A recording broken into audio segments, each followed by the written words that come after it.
എല്ലാവർക്കും അമ്മൂസ് സവിയലിലേക്ക് ഒരിക്കൽ കൂടി സ്വാഗതം. ഇത് കണ്ടില്ലേ ഈ കപ്പലണ്ടി മിഠായി? ഇത് നിങ്ങളാരും ഇതുവരെ കഴിച്ചിട്ടുണ്ടാവില്ല കേട്ടോ ഈ മിഠായി.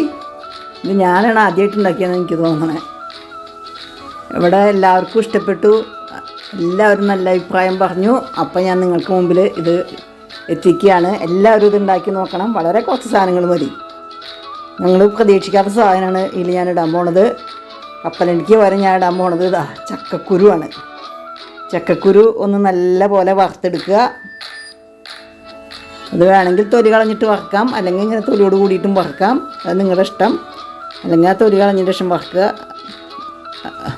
മുകളിലത്തെ തോട്, ചുവന്ന തൊലി കളയണ്ട കേട്ടോ. എന്നിട്ടത് നല്ല പോലെ വറുത്തെടുക്കുക.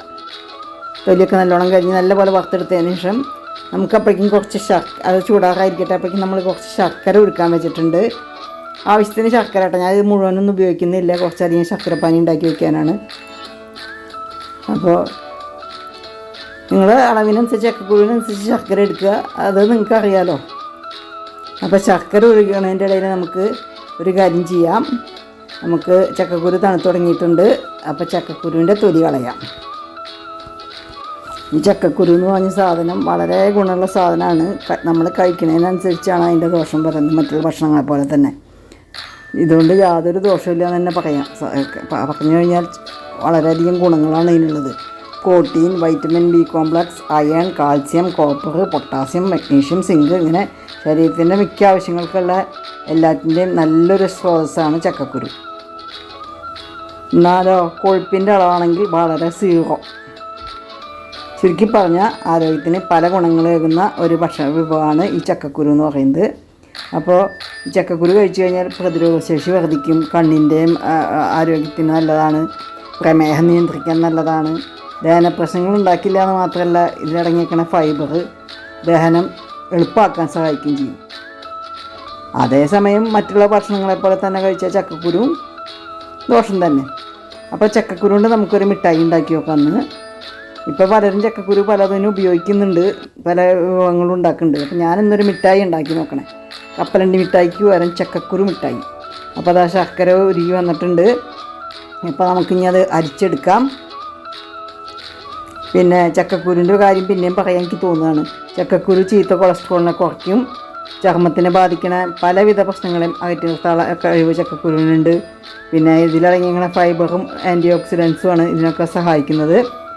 പിന്നെ ഇത് എണ്ണയിൽ വറുത്ത് കഴിക്കുന്നത് സാധാരണ മറ്റുള്ളതിൻ്റെ പോലെ തന്നെ അത്ര നല്ലതൊന്നല്ല.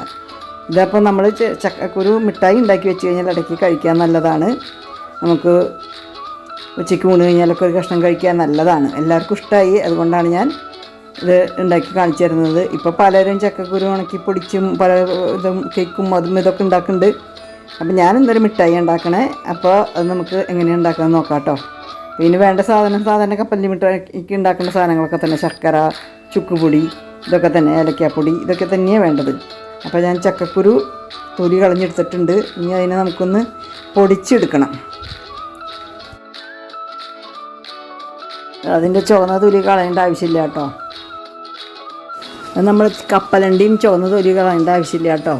ഇതൊക്കെ എന്താ വെച്ചാൽ നല്ലപോലെ ചവച്ചരച്ച് കഴിക്കണം. അപ്പോൾ ദഹന കേടൊന്നും ഉണ്ടാവില്ല. നമ്മൾ പലരും ചക്കക്കുരു ഇത് കപ്പലണ്ടിയൊക്കെ അങ്ങനെ അധികം ചവച്ചരയ്ക്കാതെ കഴിക്കുകയും ചെയ്യും. ഞാൻ ഇതേപോലെ ഉരലിലിട്ട് ഇടിച്ച് നോക്കി. അപ്പോൾ അത് ശരിക്കും ഞാൻ വിചാരിച്ച പോലെ പൊടിയണില്ല, അത് കിടന്ന് ചതഞ്ഞിരിക്കുകയാണ്. അപ്പോൾ അത് ഇടിച്ചുണ്ടാക്കണം, കുറേ നേരം പിടിക്കും. അപ്പോൾ ഞാൻ എന്താ ചെയ്തത് വെച്ചാൽ മിക്സിയിലിട്ട് ഒന്ന് കറക്കിയെടുത്തു. വല്ലാതെ അരയ്ക്കാനൊന്നുമില്ല, ഒന്ന് ലെഫ്റ്റിലേക്ക് തിരിച്ചിട്ട് ഇതാക്കി ചെറുതാക്കി അരിഞ്ഞിട്ടിട്ട് ഒന്ന് ചെയ്യാം കേട്ടോ. മിക്സിയിലെടുത്ത് പൊടിച്ചെടുത്താണ് ഈ കാണുന്നത്. കണ്ടില്ലേ? ഇപ്പോൾ പെട്ടെന്ന് കണ്ടു കഴിഞ്ഞാൽ കപ്പലണ്ടി പൊടിച്ച പോലെ തന്നെയാണ് തോന്നുന്നത് അല്ലേ? അത് ഞാൻ പറഞ്ഞ കപ്പലണ്ടി മിഠായി എളുപ്പത്തിലുണ്ടാക്കുന്ന കാശ് ചിലവില്ലാത്ത കപ്പലണ്ടി മിഠായി. ഇപ്പോൾ ചക്കക്കുരു ഇഷ്ടം പോലെ എല്ലാവരുടെ വീട്ടിലുണ്ടാവില്ല. ചക്ക പഴുത്ത് ഇതായിട്ട് എല്ലാവരും ചക്കക്കുരു കണക്കും ഒക്കെ സൂക്ഷിച്ച് വെച്ചിട്ടുണ്ടാവും തോന്നുന്നു. അപ്പോൾ ഈ മഴക്കാലത്ത് ഇതൊക്കെ ഉണ്ടാക്കി നോക്കുക. ഞാനെന്താ ഒരു ഫ്രൈങ് പാൻ അടുപ്പത്ത് വെച്ചിട്ടുണ്ട്. അതിലേക്ക് കുറച്ച് നെയ്യ് ഒഴിക്കുന്നുണ്ട്. ആ നെയ്യിൽ ഞാൻ ഒന്നും കൂടി ചക്കക്കുരു പൊടിച്ചതൊന്ന് വറുത്തെടുക്കാൻ കേട്ടോ. എന്താ വെച്ചാൽ അഥവാ അല്പം വേവാട്ട കുറവുണ്ടെങ്കിൽ ഒന്ന് വെന്തോട്ട് വെച്ചിട്ട് ഒന്ന് ഫ്രൈ ചെയ്തെടുക്കുന്നുണ്ട്. വെന്തിട്ടുണ്ട് നല്ലോണം. ഞാൻ കഴിച്ചു നോക്കിയതാണ്. പക്ഷെ എന്നാലും ഒന്നുകൂടി ഞാൻ ഒഴിക്കുന്നുണ്ട്. അതിനുശേഷം എനിക്കിത് അരിച്ച് വെച്ചേക്കണ നമ്മുടെ ശർക്കര ഉരുക്കിയത് അത് ഒഴിക്കുന്നു ആവശ്യത്തിന്. ഇതൊഴിച്ചിട്ട് നമ്മൾ നല്ലപോലെ ഇളക്കുകയാണ്. ശരിക്കും നമ്മൾ കപ്പലണ്ടി മിഠായി ഉണ്ടാക്കുന്ന അതേ സ്റ്റെപ്പ് തന്നെ, അല്ലാതെ വ്യത്യാസമൊന്നുമില്ല. കണ്ടാലും കപ്പലണ്ടി മിഠായി എന്ന് എല്ലാവരും പറയാം. കഴിച്ചവരൊക്കെ ആദ്യത്തിൽ അങ്ങനെ പറഞ്ഞത്, അവർക്ക് പെട്ടെന്ന് മനസ്സിലാക്കാൻ പറ്റിയില്ല. ഇനി ഞാൻ അതിലേക്ക് ഇത്തിരി ചുക്കും ഏലക്കായും കൂടി പൊടിച്ചതിടുകയാണ്. ചക്കയ്ക്ക് ചുക്ക് എന്നാണല്ലോ പ്രമാണം. എന്നിട്ട് ഇങ്ങനെ മുറുകി വരുമ്പോൾ നമ്മൾ നല്ലപോലെ മുറുകണേക്കാളും മുമ്പ് പാത്രം മാറ്റണം. ലാസ്റ്റ് ഒരു ടീസ്പൂണോളം പഞ്ചസാര ഇടണം. അപ്പോൾ ഒന്നും കൂടി മുറുക്കം കൂടും. അതിന് വേണ്ടിയിട്ടാണ്. അതല്ലെങ്കിൽ ചുക്കും ഇത് ഏലക്കായും പൊടിക്കണതിലിട്ട് ഒരു ലേശം പഞ്ചസാരപ്പൊടി ഇട്ടാലും മതി. പിന്നെ ഞാനൊരു കാര്യം കൂടി ചെയ്യുന്നുണ്ട്. ഇതാദ്യം ഇങ്ങനെ ആക്കിയെടുത്തു. പിന്നെ അതിന് ശേഷം ഞാൻ വേറൊരു കാര്യം ചെയ്തിട്ട് വേറെ കുറച്ച് ഉണ്ടാക്കുന്നുണ്ട്. അതെങ്ങനെയാണെന്ന് ഞാൻ പറഞ്ഞുതരാം. അത് ചെയ്യണത് മുഴുവൻ ഞാൻ എടുത്തില്ല. അതെന്നാലും നിങ്ങൾ പറഞ്ഞുതരാം, ട്രിക്ക് ഞാൻ പറഞ്ഞുതരാം. ഇതിപ്പോൾ പാത്രം മാറ്റുകയാണ്. നമ്മളൊരു കാര്യം ചെയ്യണം കേട്ടോ. ഇത് ഒഴിച്ച് വെച്ച് കഴിഞ്ഞാൽ അപ്പം തന്നെ കട്ട് ചെയ്യാൻ പറ്റില്ല. അത് കഴിഞ്ഞ് പകുതി ചൂടാകുമ്പോൾ നമ്മളത് കഷ്ണം കഷ്ണമാക്കി നോക്കണം.